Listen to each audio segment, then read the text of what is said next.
بسم اللہ الرحمن الرحیم الصلاۃ والسلام علیکہ یا رسول اللہ الصلاۃ والسلام علیکہ یا حبیب اللہ یا رحمت العالمین یا خاتم النبیین اللہم صلی علی محمد وآل محمد. السلام علیکم ورحمۃ اللہ وبرکاتہ. محترم ناظرین، ڈھیروں معلومات کے ساتھ آپ کی خدمت میں حکیم دلشاد حسین حاضر ہے. اس پروگرام بنانے کا ایک خاص ایک مقصد ہے کہ ہمارے اس معاشرے کے اندر لوگوں کو بے اولاد جو حضرات ہیں ان کو صحیح معلومات میرے علم کے مطابق شاید نہیں دی جا رہی. چونکہ مجھے بھی 33 سال سے زیادہ عرصہ ہو چکا ہے بے اولاد خواتین و حضرات کا علاج کرتے ہوئے، اور شکر الحمدللہ اب تک تقریباً کمی بیشی کے ساتھ 1,70,000 مریضوں کا میں شکر الحمدللہ علاج کر چکا ہوں. تو ہمارا اس پروگرام بنانے کا مقصد کسی کو برا یا غلط ثابت کرنا نہیں ہے، لیکن اپنی بات دلیل کے ساتھ کرنے کا میں شکر الحمدللہ عادی ہوں. اور وہ خواتین و حضرات جو مجھ سے اس سے پہلے علاج کروا چکے ہیں یقیناً میری اس عادت سے واقف ہیں. میرے اس پروگرام کے 5 حصے ہیں. اس میں پروگرام نمبر 1 میں انشاءاللہ میں سپرم سے ریلیٹڈ جو اولاد پیدا کرنے کے اندر ایک بہت بڑا اس کا حصہ ہوتا ہے، اسپیشلی جسے ہم میل سپرم کہہ لیں یا ہم لوگ جراثیم بھی سے کہتے ہیں. اس پروگرام نمبر 1 کے اندر انشاءاللہ ہم سپرم سے ریلیٹڈ جتنے بھی امراض ہیں انشاءاللہ انہیں سٹیپ بائی سٹیپ انشاءاللہ ڈسکس کریں گے. پھر ان کے پیدا ہونے کے پیچھے جو اب تک میڈیکل کے اندر موجود وجوہات ہیں انشاءاللہ وہ آپ کے سامنے رکھیں گے. اور پھر اس کے بعد تیسرا سٹیپ اس کا ہے کہ ان امراض کی تشخیص کرنے کا صحیح طریقہ کار کیا ہے، اور پھر اس کے بعد انشاءاللہ ہم اس کے علاج کی طرف آئیں گے. اسی طریقے سے ہم انشاءاللہ اپنے پروگرام نمبر 2 کے اندر خواتین سے ریلیٹڈ جتنے بھی امراض ہیں انشاءاللہ ہم ان کو سٹیپ بائی سٹیپ ڈسکس کریں گے. ان کے ہارمونز کے حوالے سے، ان کے سسٹ فائبرز کے حوالے سے، پولیسسٹک اووریز کے حوالے سے،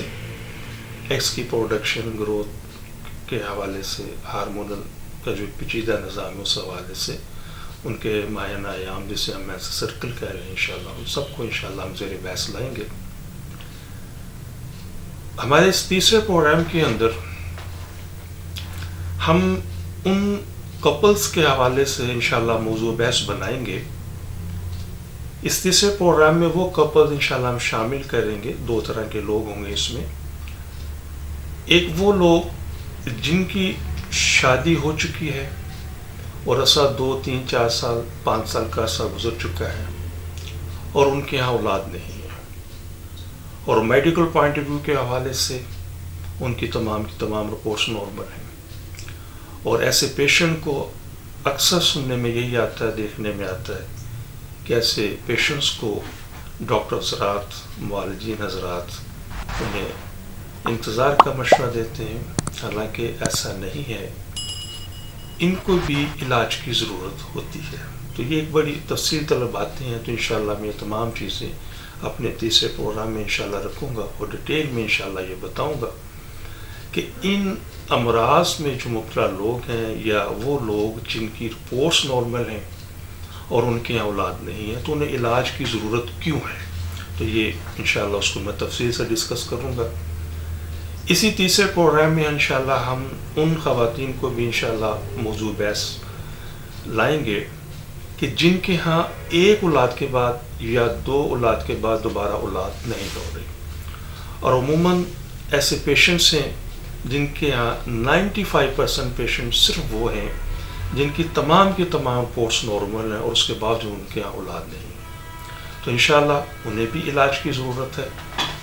تو اس کو بھی انشاءاللہ ہم اپنے اسی تیسرے پروگرام میں زیر بحث لائیں گے. اسی طریقے سے ہمارے تیسرے پروگرام کے اندر ان خواتین کو بھی انشاءاللہ ہم ڈسکس کریں گے ان کے امراض کے حوالے سے، ان کی تشخیص کے حوالے سے، ان کے علاج کے حوالے سے، کہ جن کے یہاں عموماً عرف عام میں ہم ایک مرض کا نام لیتے ہیں 18، یا عام عرف عام میں ہم کہتے ہیں کہ جی خاتون پریگننٹ ہو گئی ہے 2 ماہ بعد 3 ماہ بعد مس کیریج ہو جاتے ہیں، اور ان کے ساتھ کسی خاتون کے ساتھ 1 دفعہ ہوا، کسی کے ساتھ 2 مرتبہ ہوا، کسی میں 3 مرتبہ ہوا، گویا ان کے یہاں اولاد نہیں ہوتی ہے، وہ بھی ذہنی طور پر بہت زیادہ ڈسٹرب ہوتے ہیں. تو انشاءاللہ ہم اس تیسرے پروگرام کے اندر ان خواتین کے حوالے سے بھی انشاءاللہ ہم ڈیٹیل میں انشاءاللہ ڈسکس کریں گے. ہمارے ان پروگرام کو آپ ضرور سنیے گا، انشاءاللہ اس سے آپ کو فائدہ ہوگا. ہم اپنے چوتھے پروگرام کے اندر، پروگرام نمبر 4 کے اندر انشاءاللہ ہم اولاد نرینہ یا بیٹے کی خواہشمند جو حضرات ہیں، انشاءاللہ یہ بھی ایک سائنس ہے اور ہمیں اس پر کوئی اعتراض نہیں ہے. بہت سارے لوگ جس وقت ہم ایڈس دیتے ہیں لوگوں کو بتاتے ہیں کہ جی ہمارے ہاں اولاد نرینہ کے حوالے سے بہترین میڈیکیشن موجود ہیں، بہترین اس کے رزلٹس ہیں، تو کچھ لوگ اعتراض کرتے ہیں کہ جی اللہ سنے کا قرآن پاک میں فرمان ہے کہ میں جس کو چاہوں بیٹیاں دوں اور جس کو چاہوں بیٹے دوں. شکر الحمدللہ ہم سب مسلمان ہیں اور ہم ایسے کسی بھی چیز سے انشاءاللہ ہم ڈینائی نہیں کرتے، اس کا ایک اپنا نظام ہے. لیکن ایک بات صرف تھوڑی سی سمجھنے کی یہاں پر ضرورت ہے کہ ہمارے ہاں اگر اولاد نرینہ کے حصول کے حوالے سے اگر ہم کوشش کرتے ہیں تو اس کی میڈیکیشن موجود ہے. تو انشاءاللہ یہ ڈیٹیل میں انشاءاللہ اس میں ہم بات کریں گے کہ ایلوپیتھی کے یہاں اس کا کیا نقطہ نظر ہے، ہمارے طب کے یہاں اس کا کیا نقطہ نظر ہے، اور انشاءاللہ آپ اس سے مستفید ہوں گے اور انشاءاللہ مطمئن ہوں. ہمارا اسی پروگرام نمبر 5 کے اندر انشاءاللہ ہم ان مرد حضرات کو ڈسکس کریں گے جو زندگی کے اندر بہت ساری غلط کاریوں کے اندر مبتلا رہتے ہیں اور پھر علاج کرنے سے پہلے اپنا شادی کرنے سے پہلے اپنا علاج نہیں کرتے یا وہ ٹیسٹ کے پروسیس سے نہیں گزرتے. عموماً وہ پیشنٹس کیا ہوتے ہیں، یا تو وہ شادی کے بعد اپنی بیوی کا حق زوجیت ادا کرنے کے قابل نہیں ہوتے، یا پھر وہ اگر کسی حوالے سے کمی بیشی کے ساتھ وہ کر بھی جا سکتے ہوں تو کچھ عرصے کے بعد ان کا یہ سسٹم کمزور ہو جاتا ہے. تو انشاءاللہ ہم اپنے پروگرام نمبر 5 کے اندر انشاءاللہ ان تمام چیزوں کو بھی زیر بحث لائیں گے. اب چلتے ہیں ہم اپنے سیگمنٹ کے حوالے سے جو ہمارا پروگرام نمبر 1 کا حصہ ہے. اس پروگرام نمبر 1 کے اندر ہم سپرم سے ریلیٹڈ جتنی بھی چیزیں ہیں انشاءاللہ ہم ان کو سٹیپ بائی سٹیپ ڈسکس کریں گے اور سٹیپ بائی سٹیپ انشاءاللہ ڈسکس کریں گے اور ڈسکشن کرنے کے بعد ان کی وجوہات آپ کو بتائیں گے اور اس کے ساتھ ساتھ انشاءاللہ ہم اس کی صحیح تشخیص کے حوالے سے انشاءاللہ ہم آپ کو بتائیں گے اور پھر اس کے علاج کے حوالے سے انشاءاللہ آپ کو گوش گزار کریں گے. میں اپنا پروگرام شروع کرنے سے پہلے 1-2 چیزیں ضروری ہیں جو آپ تک میں گوش گزار کرنا چاہتا ہوں اور جو اب تک ہمارے علم و تجربے میں چیزیں شامل ہیں کہ جتنے بھی لوگ اب تک ہمارے پاس سپرم سے ریلیٹڈ آئے ہیں، جس وقت ہم ان کی رپورٹس کو دیکھتے ہیں تو رپورٹس کے اندر کچھ پیشنٹس ایسا ہوتے ہیں، میں اس کی تفصیل انشاءاللہ بیان کرتا ہوں بعد میں. ایک ضمن بات میں ذرا عرض کرتا چلوں تاکہ پھر میں اپنے موضوع کو ڈیٹیل میں انشاءاللہ آپ سے بات کروں. تو بات صرف کرنے کا تھوڑی سی وضاحت اس طریقے سے ضروری تھی کہ ہمارے ہاں جتنے بھی پیشنٹس آئے ہیں سپرم سے ریلیٹڈ ہیں، خواہ ان کے سپرم بالکل نہیں ہیں، خواہ ان کے سپرم مردہ ہیں، خواہ ان کے سپرم کم ہیں یا کمزور حرکت والے ہیں، فردر انشاءاللہ میں ان کے نام لے کر آپ کو تفصیل بتاؤں گا. جب ان کی ہم پیشنٹس کی ہم نے ان کی پریویس ہسٹری، ان کی جو زندگی کا جو حصہ گزار چکے ہیں، جب ہم نے ان کو اس کو اسٹڈی کیا، اس کے متعلق ہم نے معلومات لی، تو چند امراض ہمارے سامنے ایسے آئے جس کے بعد ہمیں اس کے اوپر بہت زیادہ ہم نے بہت ساری انشاءاللہ اس کی پلاننگ کی، وہ بھی میں آپ کو بتاتا ہوں. تو ساری بات کرنے کا یہاں پر ایک مقصد جو تھا وہ یہ ہے کہ وہ والدین اگر ان کے بچوں کو چھوٹی عمر کے اندر، اب جن امراض کا میں نام لینے لگا ہوں گے ذرا غور سے بات سنیے گا اور اسے نوٹ کریں، لکھ سکتے ہیں تو آپ ضرور لکھ لیجیے. جن بچوں کو بچپن میں ٹائیفائڈ بخار ہوا ہے، عام عرف عام میں ہمارے دیہاتوں میں اس کو بڑا بخار بھی کہتے ہیں، یا کان پیڑے جس کو ہم انگلش میں ممپس کہتے ہیں، یہ جگہوں کا پھول جانا. اس کے ساتھ وہ پیشنٹس جن کو کسی بھی حوالے سے استھما یا دمہ رہا یا وہ سانس کے حوالے سے مبتلا رہے. پھر نمبر 4 وہ پیشنٹ جنہیں کسی بھی حوالے سے اسکن پرابلم رہی، چاہے وہ ایگزیما ہے، چاہے وہ سورائسس ہے، یہ اس کے علاوہ کوئی بھی ایسا الرجک سے ریلیٹڈ وہ میڈیکیشن کرتے رہے ہیں. وہ پیشنٹس جو کسی بھی حوالے سے جسم کے کسی بھی حصے میں ٹیوبرکلوسس جسے ہم ٹی بی کہتے ہیں عرف عام میں، ان میں مبتلا رہے. یا وہ لوگ جن کے ہاں کوئی گیم کرتے ہو، یا وہ لوگ جو سائیکلنگ زیادہ کرتے رہے ہیں، ویٹ لفٹنگ زیادہ کرتے رہے ہیں، تو کسی بھی طرح ان کے ٹیسٹس کے اوپر کوئی چوٹ لگ گئی یا جھٹکا لگ گیا. یا وہ پیشنٹس جن کو کسی بھی حوالے سے پوری زندگی کے اندر 15-20 دن ٹمپریچر رہا ہے. اس میں یرکان کے پیشنٹس بھی ہمارے پاس ہسٹری موجود ہے، اس میں ہمیں ہیپیٹائٹس کے پیشنٹ بھی ہمیں ہسٹری موجود ہے. تو انشاءاللہ وہ بعد میں ڈسکشن کروں گا. بس یہاں پر ایک ضمنی بات میں بس کرنا یہ چاہ رہا تھا آپ سے کہ جتنے بھی میں نے امراض کا نام لیا ہے اس میں کینسر بھی شامل ہے، اور کینسر کے اندر جو کیمیوتھراپی کی جاتی ہے اس سے بھی اس امراض کے پیدا ہونے کے چانسز ہوتے ہیں. اور ریڈیشن تو اس میں بہت ہی ایک مطلب عمل ایسا ہے کہ اگر ریڈیشن بھی اگر ہوتی ہے خاص طور پر، اور وہ پیشنٹ جنہیں ٹیسٹس کی ریڈیشن ہو، تو ان میں یہ امراض دیکھنے میں زیادہ آتے ہیں. تو اس میں بتانا ساری بات کا مقصد صرف اتنا سا ہے کہ اگر اوائل ایج کے اندر، کم عمری کے اندر اگر آپ کے بچوں میں یہ پرابلمز انہیں نظر آئی ہیں، انہیں ٹائیفائڈ بخار ہوا ہے، ممپس ہوئے ہیں، ٹی بی ہے، دمہ ہے، الرجی ہے، اس سے جتنی بھی میں نے بتائی ہیں،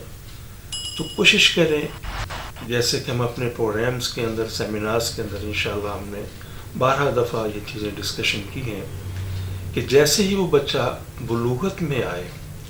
تو فوراً سے پہلے آپ اس کا سیمن انالیسس ضرور کروائیں. کیوں؟ اس کی ایک وجہ یہ ہے کہ جو اب تک ہمارا تجربہ وہ یہ ہے کہ نارملی پاکستان کے اندر مردوں میں جو شادی کی جو ایج ہے اگر ہم ایوریج نکالیں تو تقریباً 25-30 کے درمیان زیادہ لوگ ہمیں نظر آئے ہیں جن کی اس عمر میں شادی ہوتی ہے. تو نارملی شادی کے بعد 2 سال 3 سال 4 سال وہ انتظار کرتے ہیں. تو ایک لمبی ڈیٹیل ہے، مطلب گھر سے شروع ہوں گے، پہلے وہ گھر میں دائی صاحب آئیں گی، پھر گھر سے ٹوٹکوں سے شروع ہوں گے، وہاں مسئلہ نہیں ہوگا تو پھر فردر.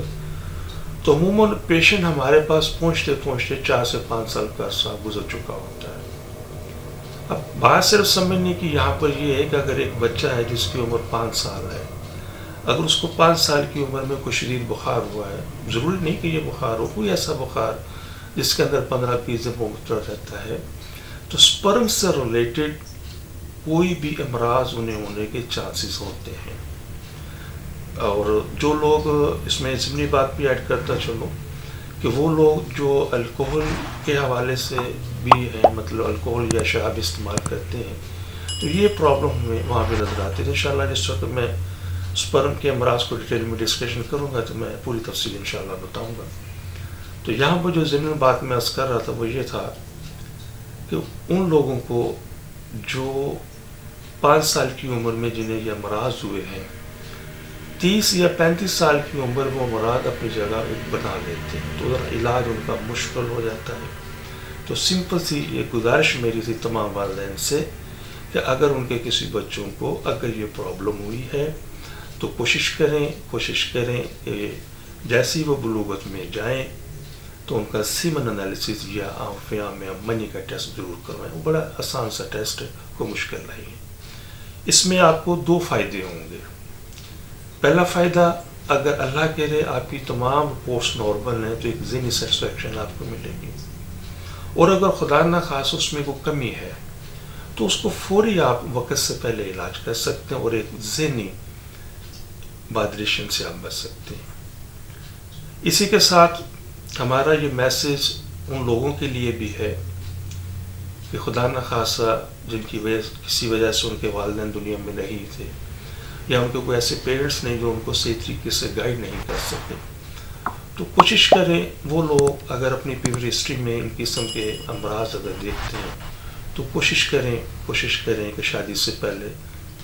یہ ٹیسٹ ضرور کروائیں تاکہ اس کا علاج آسان ہو۔ ہم اپنے طور پر انشاءاللہ قومی اسمبلی کے اندر تک ہم نے ایک اس بل کے حوالے سے ہماری کافی عرصے سے کوشش چل رہی ہے کہ ہم پاکستان کے اندر کم از کم ایک ایسا قانون لانے میں کامیاب ہو۔ انشاءاللہ ہماری کوشش ہے اور اس میں کافی حد تک ہماری کامیابی بھی ہوئی ہے، لیکن ابھی مکمل نہیں ہوئی۔ تو ہماری ایک ٹیم انشاءاللہ اس کے اوپر کام کر رہی ہے کہ پاکستان میں انشاءاللہ ہم جلد ایک ایسا قانون پاس کرنے میں یا کروانے میں پاس ہو جائیں، کامیاب ہو جائیں، ایک قانون پاس کروانے میں کامیاب ہو جائیں کہ شادی سے پہلے لڑکا اور لڑکی کا ٹیسٹ کیا جائے، اور اگر خدا نخواستہ کچھ امراض کی نشاندہی ہو جائے تو شادی سے پہلے انہیں علاج کی ضرورت ہو جو انشاءاللہ مبذول کروائی جائے۔ تو میرے خیال میں اگر اس طرح کا قانون پاکستان میں رائج ہو جائے یا بن جائے تو انشاءاللہ میں امید رکھتا ہوں کہ بہت سارے امراض سے اور بہت سارے مسائل سے ہمارا یہ نظام، ہمارا یہ سسٹم انشاءاللہ بچ جائے گا۔ اور اگر ارباب اختیار جو حکومت سے ریلیٹڈ ہیں اگر وہ میرا پروگرام سن رہے ہیں تو انشاءاللہ اگر وہ مناسب سمجھیں تو ہم سے وہ رابطہ کر سکتے ہیں۔ انشاءاللہ ہم ڈیٹیل میں انہیں یہ بتائیں گے کہ ان قانون پاس کرنے کے اندر کون سی ایسی وجوہات ہے کہ ہمیں یہ قانون پاس کرنا چاہیے، تو انشاءاللہ ہم تفصیل سے انہیں بتائیں گے۔ اب چلتے ہیں انشاءاللہ ہم اپنے پروگرام کے اس حصے کی طرف جو آج ہمارا پروگرام نمبر 1، جس میں ہم نے سپرم سے ریلیٹڈ تمام چیزوں کو ڈسکس کرنا ہے۔ تو اس پروگرام کے اندر انشاءاللہ ہم اس کو 4 حصے ہیں۔ پہلے حصے میں آپ کو انشاءاللہ بتاتا ہوں کہ سپرم، جب کسی بھی انسان میں سپرم کا کوئی پرابلم ہوتا ہے تو میڈیکل میں ان امراض کا نام کیا ہے، پھر یہ آپ کو میں بتاؤں گا ان امراض کے پیدا ہونے کے پیچھے وجوہات کیا ہیں، اور انشاءاللہ اس کے بعد پھر میں آپ کو اگلے اسٹیپ میں بتاؤں گا کہ ان امراض کی تشخیص کا طریقہ کار کیا ہے، ایلوپیتھی میں اس کا کیا طریقہ کار ہے اور ہماری طب میں اس کا کیا طریقہ کار ہے، اور انشاءاللہ پھر ہم اس کے علاج کی طرف بھی انشاءاللہ آئیں گے۔ تو انشاءاللہ چلتے ہیں ہم اپنے پروگرام کے پہلے حصے میں۔ پروگرامز کی مزید تفصیل میں جانے سے پہلے ہمارے اس چینل کو سبسکرائب کریں، لائک کریں، شیئر کریں، بیل آئیکن گھنٹی کے بٹن کو پریس کریں تاکہ ہماری تمام آنے والی ویڈیوز آپ تک آسانی سے پہنچ سکیں۔ میں قطعی طور پر ہارمونل ٹیسٹ کے خلاف نہیں ہوں، لیکن ایک بات کو سمجھنا بہت ضروری ہے، وہ یہ ہے کہ اگر کسی بھی شخص کا ٹیسٹس کا سائز نارمل ہے، نارمل سے مراد یہ ہم لیتے ہیں کہ عام ایک بادام سے بڑا سائز ہو اور اس کے چہرے کے اوپر پراپر داڑھی مونچھ آ رہی ہو، چیسٹ کے اوپر بھی اس کے بال آ رہے ہوں، تو عموماً ایسے پیشنٹس کو ہارمونل ٹیسٹ کی ضرورت باقی ہی نہیں رہتی۔ اگر کروا بھی لیا جائے تو حرج نہیں ہے، لیکن عموماً ضرورت نہیں رہتی۔ تو یہ بھی ایک کافی تفصیل طلب بات ہے، لیکن چونکہ ایک مختصر بات کر کے میں یہاں سے آگے بڑھتا ہوں۔ اس کے بعد پھر ڈاکٹر حضرات کیا کرتے ہیں کہ اگر پیشنٹ ہوتا ہے سلسلہ ایزوسپرمیا کے پیشنٹ، خصوصی طور پر جیسے میں نے عرض کیا ہے کہ ایسے پیشنٹ کو وہ FNA فائن نیڈل ایسپریشن یا PESA یا TESE، MESE یا PESA، یہ جتنے بھی فارمیٹ ہیں یہ تمام کی تمام اس طریقے سے ہے کہ ٹیسٹیز کے اندر سپرم پروڈیوس ہوتا ہے، اور ایپیڈیڈمس جو ایک وین ہے جس سے سپرم باہر آتے ہیں، تو یہ سٹوریج کا کام بھی کرتی ہے۔ تو معالج حضرات کرتے یہ ہیں کہ یہ مختلف پیشنٹس کو یہ تمام ٹیسٹ بھی سم ٹائم ریکمینڈ کر دیتے ہیں، اور سم ٹائم وہ کوئی ایک آدھ ٹیسٹ بھی ریکمینڈ کرتے ہیں۔ میں انشاءاللہ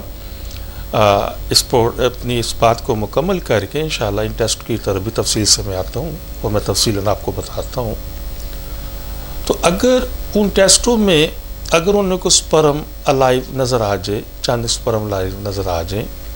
تو وہ پیشنٹ کو یہ مشورہ دیتے ہیں کہ جی آپ فٹ ہیں فار IVF کے لیے، یا جس کو ہم دوسرے الفاظ میں ہم کہہ سکتے ہیں ٹیسٹ ٹیوب بیبی کے لیے. اور اگر سپرم بہت زیادہ کم مقدار میں ہوں تو ایسے پیشنٹ کو وہ ICSI یا ICSI کے بھی ریکمینڈ کر دیتے ہیں. میرا یہ پروگرام بنانے کا ایک مقصد ہے، وہ یہ ہے کہ میں اپنے ان تمام پیشنٹس کو جو اسپیشلی ایزوسپرمیا سے ریلیٹڈ ہیں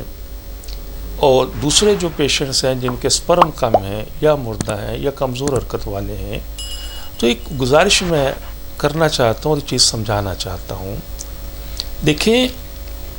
یہ جتنے بھی ٹیسٹ ہیں یہ صرف یہ بتاتے ہیں کہ سپرم ہے نہیں ہے یا ان کی مقدار کیا ہے، یہ کس مقدار میں موجود ہیں. اس میں بائیوپسی پر بھی بات کروں گا، ٹیسٹیکل بائیوپسی، چونکہ وہ ذرا کافی ڈیٹیل میں نے بات سمجھانا چاہتا ہوں، اس کو انشاءاللہ میں آخر میں آپ کو بتاؤں گا. تو یہ ٹیسٹیکل بائیوپسی بھی ریکمینڈ کرتے ہیں،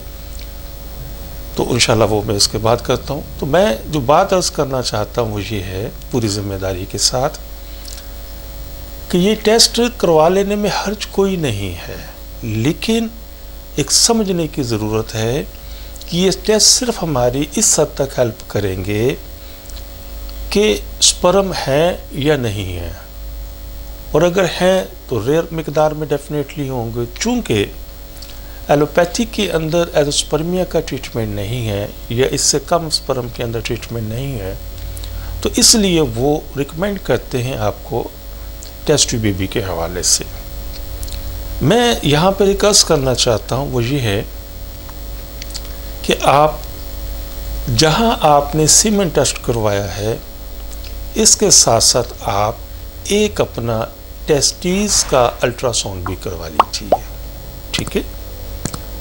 اس کو ہم اسکوٹل الٹرا ساؤنڈ بھی کہتے ہیں، اسکوٹم الٹرا ساؤنڈ بھی کہتے ہیں. مارکیٹ میں دو طرح کے الٹرا ساؤنڈ موجود ہیں، ایک کلر الٹرا ساؤنڈ ہے اور ایک اپنا بلیک اینڈ وائٹ ہے. کلر کو ہم ڈوپلر الٹرا ساؤنڈ کہہ دیتے ہیں. یہ دونوں میں اگر کلر مل جائے سب سے بہتر ہے، اور اگر نہ ملے تو بلیک اینڈ وائٹ سے بھی کام چل سکتا ہے. تو گزارش یہ ہے، جو اس ساری بات کا جو آخذ ہے وہ یہ ہے کہ وہ لوگ جو کسی بھی حوالے سے سپرم کی کسی بھی مرض کے اندر کسی بھی قسم کے اندر مبتلا ہیں، تو وہ کائنڈلی سب سے پہلے اپنا الٹرا ساؤنڈ ٹیسٹس کا ضرور کروائیے. 95% لوگوں کا یہ مرض ڈائگنوز ہو جائے گا کہ ان کے ہاں سپرم کیوں نہیں ہے، یا ان کی مقدار کم ہونے کے پیچھے وجہ کیا ہے، یا ان کے کمزور ہونے کے پیچھے وجہ کیا ہے، یا ان کے مردہ ہونے کے پیچھے وجہ کیا ہے. تو میں انشاءاللہ اسی پروگرام کے اندر ان امراض کی طرف بھی آؤں گا جن امراض کی وجہ سے یہ سپرم ختم ہو جاتے ہیں، یا یہ سپرم کم ہوتے ہیں یا مردہ ہوتے ہیں. اور دوسری میں یہاں پر ایک اور گزارش آپ سے کرتا چلوں، جیسے میں نے پہلے بھی اپنے اسی پروگرام کی حصے میں گزارش کی ہے، دوبارہ عرض کرتا ہوں کہ میرا مقصد اس پروگرام بنانے کا کسی کے اوپر کوئی الزام تراشی نہیں کرنا، صرف اپنی بات کو دلیل سے کرنا ہے